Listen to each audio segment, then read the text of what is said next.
चलिए मैं एक बार आपके सामने फिर से हाजिर हूँ। कल मैंने आपको ये बताया था कि सेंटेंस 3 तरह के होते हैं, जिसमें मैंने पहले बताया था आपको सिंपल, ठीक है। दूसरे नंबर पे मैंने आपको बताया था कंपाउंड और तीसरे नंबर पर मैंने आपको बताया था कॉम्प्लेक्स। ये 3 सेंटेंस को मैंने कल बताया था, हो सकता है आपने वीडियो देखा हो। और मैंने ये कहा था अगर आपको कोई समस्या है तो आप मुझे कमेंट कर सकते हैं और हमारा प्रयास होगा कि हमसे रिप्लाई करें। तो आज हम इन तीनों सेंटेंस को डिटेल में समझाएंगे। तो चलिए मैं आज आता हूँ वापस simple sentence, kinds of sentence, simple sentence. हम आपको ये बताएंगे कि सिंपल सेंटेंस कितनी तरह के होते हैं। आमतौर पे बच्चे इससे जानते हैं और मेरा ख्याल है 80% स्कूलों में ये जरूर बताया जाता है, जिसमें पहला आपका है एसर्टिव सेंटेंस।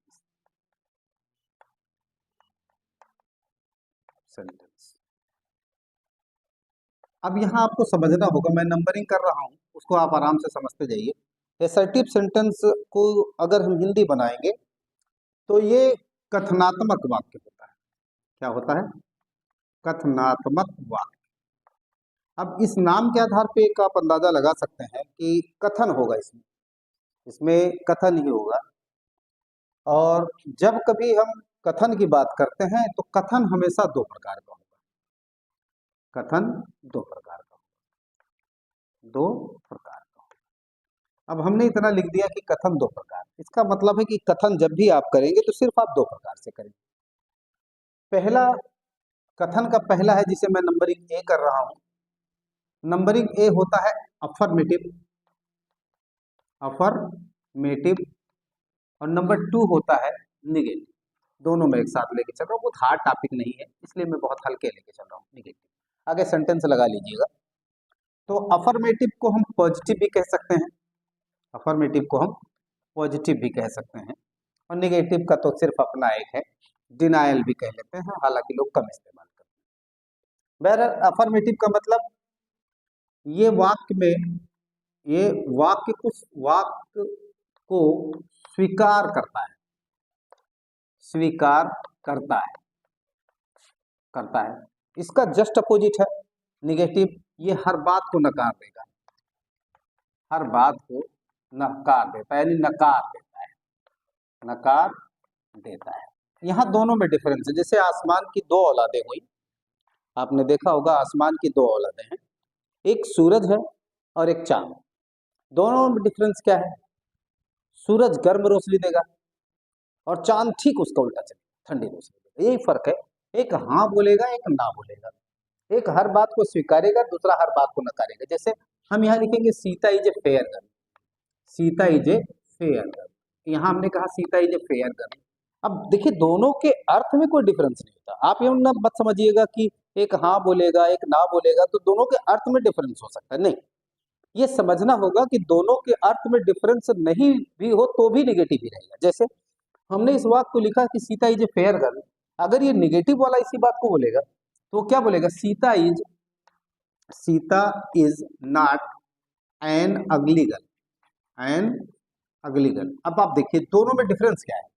एक तरफ ये कह रहा है कि सीता एक सुंदर लड़की है, तो ये क्या कह रहा है? इसकी आदत है निगेटिव लगाना, नॉट लगाना। तो ये क्या कह रहा है? सीता इज नॉट एन अगली गर्ल। इसका मतलब सीता बदसूरत लड़की नहीं, सुंदर है।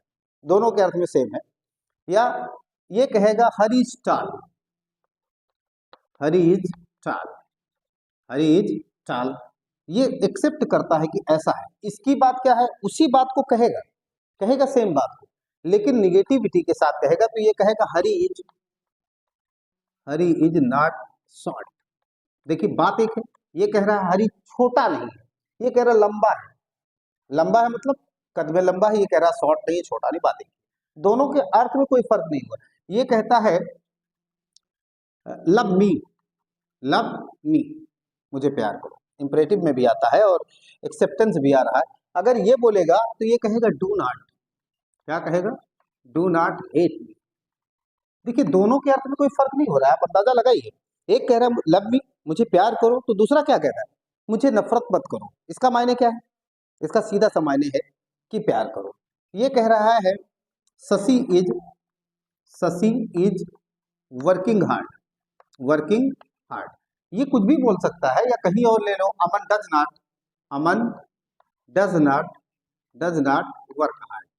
Work hard. ये दोनों अलग अलग सेंटेंस है, लेकिन ये निगेटिविटी लेगा। मैंने ये बताया था कि वाक्य में निगेटिविटी लेगा, लेकिन आप ये कभी मत समझिएगा कि अगर निगेटिव लेगा तो दोनों के अर्थ में कोई फर्क हो सकता है। अर्थ फर्क हो ना हो इससे हमें कोई मतलब नहीं है। तो हमने ये देखा कि असर्टिव के दो बच्चे हैं, एक अफर्मेटिव और एक निगेटिव। बहुत हार्ड नहीं, इसलिए मैं उसको ज्यादा डिटेल नहीं ले जाना चाहता हूँ। और दूसरे नंबर पर मैं आता हूँ जिसको हम इंट्रोगेटिव कहते हैं। दूसरे नंबर का नाम लूंगा मैं इंट्रोगेटिव सेंटेंस। अब इंट्रोगेटिव सेंटेंस की क्या है, इसमें किसी न किसी तरह का प्रश्न पूछा जाता है। क्या होता है? प्रश्न पूछा जाता है। बस इस प्रश्नवाचक वाक्य की क्या खास बात है, इसमें प्रश्न पूछा जाता है। और एक चीज है कि ये क्वेश्चन मार्क है, जिसे हिंदी में लोग प्रश्नवाचक चिन्ह कहते हैं। प्रश्नवाचक चिन्ह जरूर लगा होता है। बहरहाल ये भी दो तरह का होता है, इसमें भी हम ए भी कर सकते हैं। थोड़ा मैं इसको डिटेल देना चाहूंगा, इसको मैं ए करता हूं। इसको हम डायरेक्ट इंट्रोगेशन कहेंगे, डायरेक्ट इंट्रोगेशन कहेंगे। अब आप समझिएगा, थोड़ा सा जरूर समझिएगा इसको, क्योंकि 95% स्टूडेंट इसको भली भांति नहीं समझते हैं। और मैं टीचर्स को कुछ नहीं बोलूंगा, सॉरी, 95% स्टूडेंट मैंने बताया कि इसको गलत समझते हैं। ठीक, मैंने लिख भी दिया इसको 95% गलत। बहरहाल ये बात की बात है। सबसे पहले आप समझ लीजिए डायरेक्ट इंट्रोगेशन क्या है। ऐसे प्रश्नवाचक बनते हैं, ऐसे प्रश्न बनते हैं जिनका उत्तर हाँ या नहीं में दिया जा सके, हाँ या नहीं में दिया जा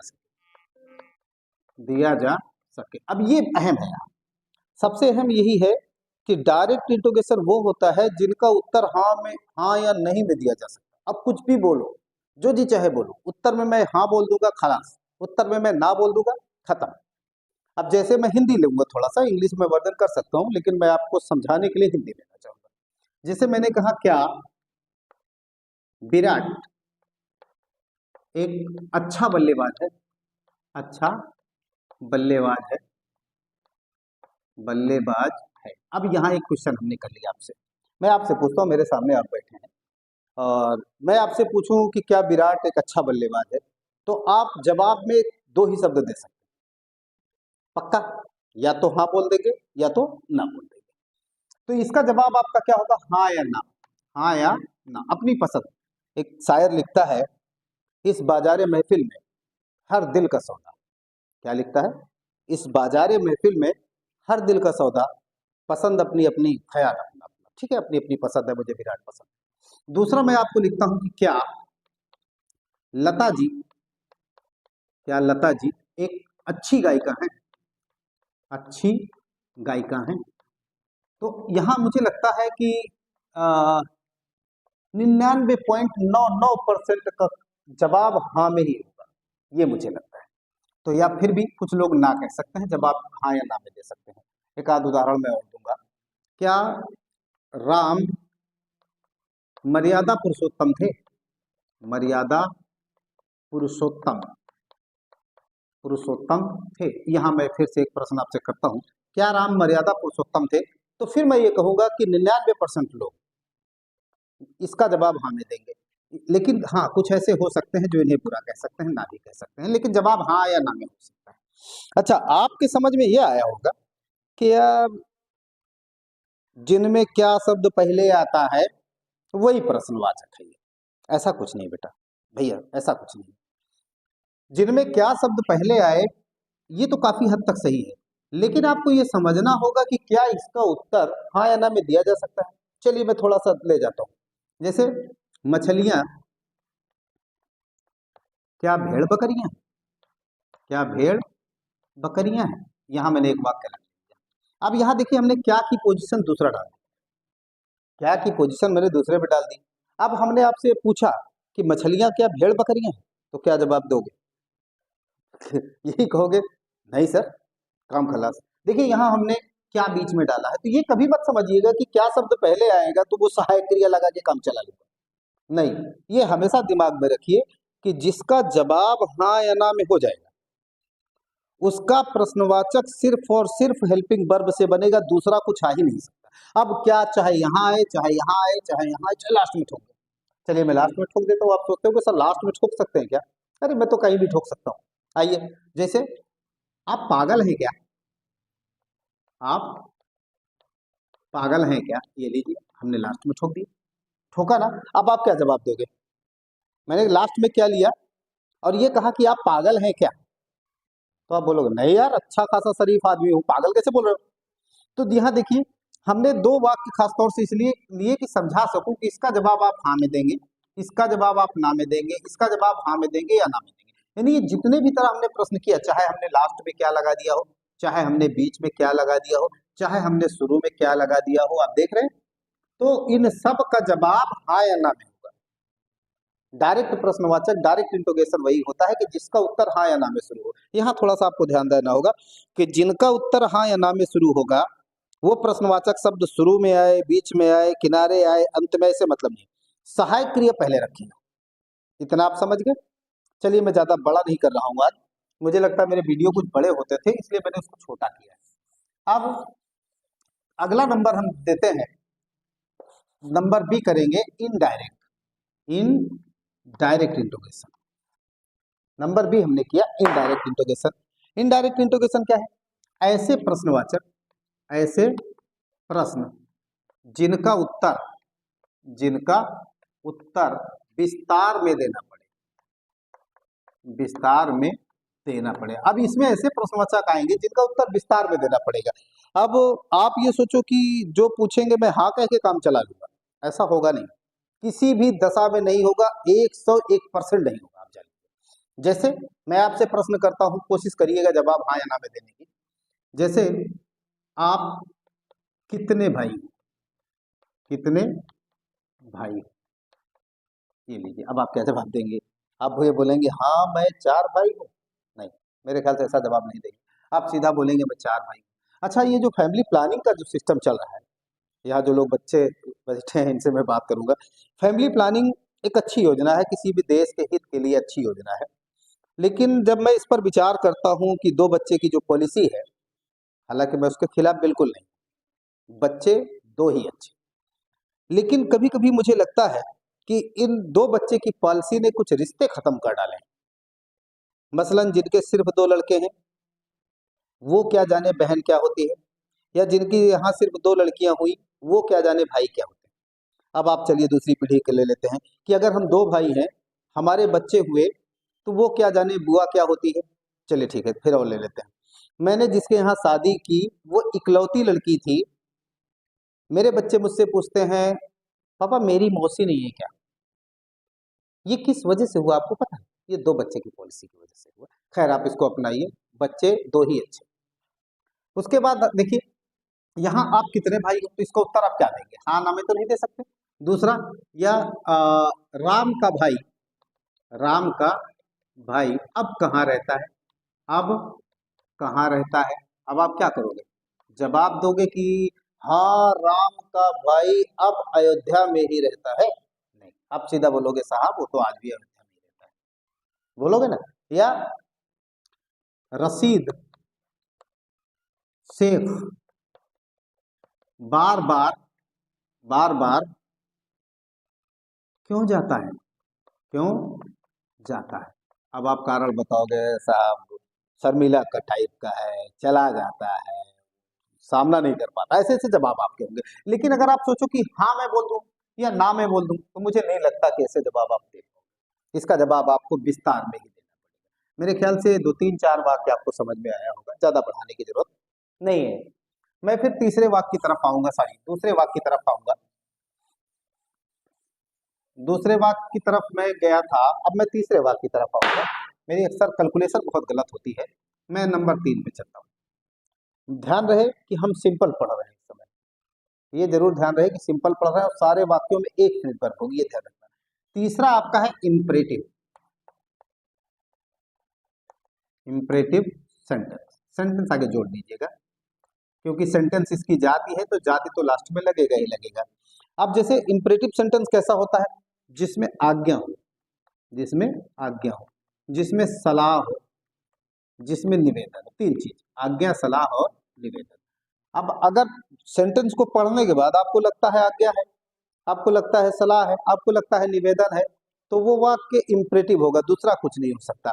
जैसे मैं बोलूं दरवाजा खोलो, दरवाजा खोलो, आज्ञा दिया। या मैं बोलूं किताब मेरे पास लाओ, मेरे पास लाओ, आज्ञा। कभी कभी ये सलाह भी दे देते हैं, जैसे रोड पर बाएं चलो, रोड पर बाएं चलो, सलाह है। या रोज भगवान की पूजा करो, रोज भगवान की पूजा करो, ये सलाह है। कभी कभी ऐसा होता है कि निवेदन होता है, वो आप जानते होंगे, निवेदन करना है तो कृपया और रुपया तो लगाना ही पड़ेगा, तो हम लिख सकते हैं कृपया दरवाजा बंद कर दें, दरवाजा बंद कर दें। या कृपा कर, कृपा कर जूते बाहर उतारे, जूते बाहर उतारे। अब ये रिक्वेस्ट है। जब कभी वाक्य में रिक्वेस्ट आए या आज्ञा आए या सलाह आए, तो आपको समझ लेना चाहिए कि वाक्य हमारा सिर्फ और सिर्फ इंपरेटिव होगा। ये समझ में आ गया होगा मेरे हिसाब से। फिर मैं चौथे नंबर पे चलूंगा, जिसको हम एक्सक्लामेटरी कहते हैं, एक्सक्लामेटरी। आप देखिए, एक्सक्लामेटरी सेंटेंस ले लेते हैं। इसको हिंदी में लोग विस्मय बोधक कहते हैं, हिंदी में लोग विस्मय बोधक कहते हैं, कुछ लोग इसे विस्मयादि बोधक कह देते हैं। तो विस्मय कहें या विस्मयादि कहें, लगभग दोनों एक चीज है। एक को प्लूरल बनाने की कोशिश की गई, विस्मय आदि, दीर्घ संधि है मेरे हिसाब से, तो विस्मय धन आदि बराबर विस्मयादि यानी दीर्घ संधि है। खैर, संधि पढ़ाना मेरा काम नहीं। तो एक्सक्लामेटरी सेंटेंस कैसा है, इसमें सुख होता है, इसमें दुख होता है, इसमें आश्चर्य होता है, बस तीन चीज, सुख दुख आश्चर्य। अगर आपको पढ़ने के बाद ये लगता है कि वाक्य में सुख है तो विस्मय बोधक, वाक्य में दुख है तो विस्मय बोधक, वाक्य में आश्चर्य है तो विस्मय बोधक। जैसे आमतौर पर लोग सुख में होते हैं तो हंसते हैं, वो लिखते हैं हा हा हा, पप्पू पास हो गया, पप्पू पास हो गया। अब यहाँ बच्चों में क्या कमी आती पता है, वो ऐसा पढ़ेंगे हा हा हा, पप्पू पास हो गया। तो जब वो हा हा हा बोलते हैं ना, तो समझ में नहीं आता है कि इसमें खुशी झलक रही, नहीं, इसको पढ़ना चाहिए इस तरह, जैसे पढ़ना चाहिए पप्पू पास हो गया, तो लगेगा कि खुशी है। मैं एक अच्छा नौ का विद्यार्थी हुआ करता था, और उस समय मेरे एक सर थे जिनको हम हाथी सर कहा करते थे। हुआ क्या कि एक दिन हम लोगों को पीरियड खाली था, और पीरियड खाली था, हम लोग अपने कमरे में शोर मचा, बच्चे तो आमतौर पर शोर मचाते हैं, और हमारे प्रिंसिपल साहब आए, डंडा लेके, यूं बड़ा सा डंडा था, लेके आए और कमरे में एंट्री मारे। हम लोग उनको देख के चुपचाप बैठ गए, किसका घंटा है? तो हम लोगों ने कहा सर, हाथी सर का। तो प्रिंसिपल साहब को क्या कहा? अब हम लोगों का दिमाग खराब किया, लगता है श्री नहीं लगाए, तो हम लोगों ने कहा सर, श्री हाथी सर। अब आप सोचिए, वो बचपन मुझे आज भी याद आता है। तो आप क्या करिए मालूम, किसी भी चीज को उस रेंज तक ले जाइए। जैसे मैंने कहा कि अगर हा हा हा इस तरह से करना है, तो आपको हंसना होगा, पढ़ने में आपको हंसी छूटेगी, हाँ यार पप्पू पास हो गया, तो आपको लगेगा कि हाँ खुश है। या दूसरा मैं दुख की बात बताऊं, हाय राम, हाय राम, बेचारा कलुआ मर गया, बेचारा कलुआ मर गया। अब बात देखिए, दुख की बात है, लेकिन इसको पढ़ना होगा, और सिर्फ पढ़ना नहीं होगा, आपकी बॉडी लैंग्वेज भी इसी होनी चाहिए, हाय राम, कलुआ मर गया, ऐसा पढ़ेंगे आप, तो लगेगा कि दुख हो रहा है ना। तो जब दुख हो, या हाँ हाँ हाँ, कुछ भी पढ़ लीजिए, हाँ हाँ हाँ, मैं मैच जीत गया, मैं मैच जीत गया। अब यहाँ देखिए, ये भी खुशी है, लेकिन हाँ हाँ हाँ कहोगे तो खुशी नहीं होगी, हंसना पड़ेगा, मैच जीत गया तो खुशी होगी। या जैसे आश्चर्य करते हैं ना, कभी कभी आप दुकान पे जाओ, और जीन्स का चलन बहुत ज्यादा है आजकल, तो कभी कभी दुकानदार जीन्स दिखाता है, तो आदमी क्या कहते हैं, वाह क्या मस्त जीन्स है यार, है ना। तो इसको हम ले लेते हैं, वाह क्या मस्त जीन्स है, क्या मस्त जीन्स है। अब ये आश्चर्य हो रहा है, ये आश्चर्य हो रहा है। या कभी कभी लोग किसी को देखते हैं तो कैसा बोलते हैं, कैसे बोलेंगे, कैसी कजरारी आंखें, आंखें हैं। आप देखिए आश्चर्य हो रहा है, अच्छा देखिए मोनालिसा देखा था ना मेले में आप लोगों ने, वो एक लड़की वायरल हुई थी जिसकी आंखें बिल्लियों जैसी थी, और वो बड़ी कजरारी आंखें, बड़ी बड़ी आंखें, और गाना सुना है ना, बन्नो तेरी अखियां सुरमेदानी, बिल्कुल ऐसी थी। तो कैसी कजरारी आंखें, आश्चर्य हो रहा है। या कभी कभी आश्चर्य होता है, तू कितना गधा है रे, तू कितना गधा है रे, ये आश्चर्य हो गया, इतना गधा होना नहीं चाहिए, ये एक्सक्लेमेटरी, ये एक्सक्लेमेटरी है। फिर आइए मैं आपको एक लास्ट बताऊंगा, मैं ज्यादा समय नहीं लूंगा, मुझे पता है ये सब आप सबको मालूम था, मेरा फर्ज था, मैंने बताया। और लास्ट में मैं सेंटेंस जो लूंगा उसको मैं ऑप्टेटिव कहूंगा, उसको मैं ऑप्टेटिव कहूंगा, ऑप्टेटिव, आगे सेंटेंस। ऑप्टेटिव सेंटेंस में दो चीजें होती है, दुआ या बद्दुआ, दुआ या बद्दुआ। अब दुआ या बद्दुआ का मतलब आशीर्वाद या श्राप, आशीर्वाद या श्राप, हिंदी और उर्दू दोनों में कन्वर्ट कर दे रहा हूं। दुआ और बद्दुआ का मतलब या तो आशीर्वाद होगा या तो श्राप। जैसे राम करे, राम करे तू खूब तरक्की करे, खूब तरक्की करे, अब ये दुआ है ना, आप समझ रहे हैं, ये दुआ है। दूसरी चीज, भगवान करे, भगवान करे तू स्वर्ग में जाए, स्वर्ग में जाए, ये दुआ है। अगर जिंदा आदमी को देना भी नहीं, अगर किसी जिंदा आदमी को आपने कह दिया भगवान करे तो स्वर्ग में जाए, दौड़ा लेगा आप, इसलिए ये दुआ मत देना।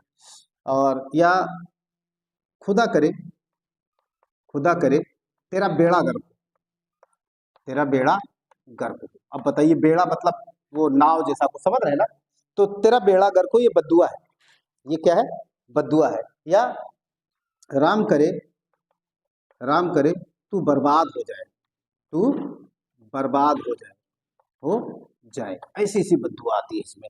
और मैं 2003 में बॉम्बे में था, और हमारे मोहल्ले में एक चिलिया औरत रहा करती थी। चिलिया एक कौम है, गुजरात की कौम, और अजीब तरह से बद्दुआ देती थी। आपको बताऊं, मैं अजीब तरह से बद्दुआ देती थी, कैसा मालूम, अल्लाह करे तेरे बच्चे मरे, तेरे बच्चे की मैयत निकले, तेरे बच्चे की कब्र पे मेरा सिद्दीक समोसे खाए, ऐसे ऐसा बद्दुआ देती थी। सोचिए कि बद्दुआ सुन के भी ऐसी आती थी। और या राम करे, राम करे तू जुग जुग जिए, जुग जुग जिए। मेरे ख्याल से आपको ये पांचों सेंटेंस समझ में आए होंगे। मैं कल आपको कंपाउंड की तरफ ले चलूंगा, और उन उसके चारों जो काइंड्स हैं मैं आपको समझाने की कोशिश करूंगा। और फिर से मैं आपको ये बोलूंगा, अगर कहीं से आपको समस्या आती है तो आप मुझे टैग करें।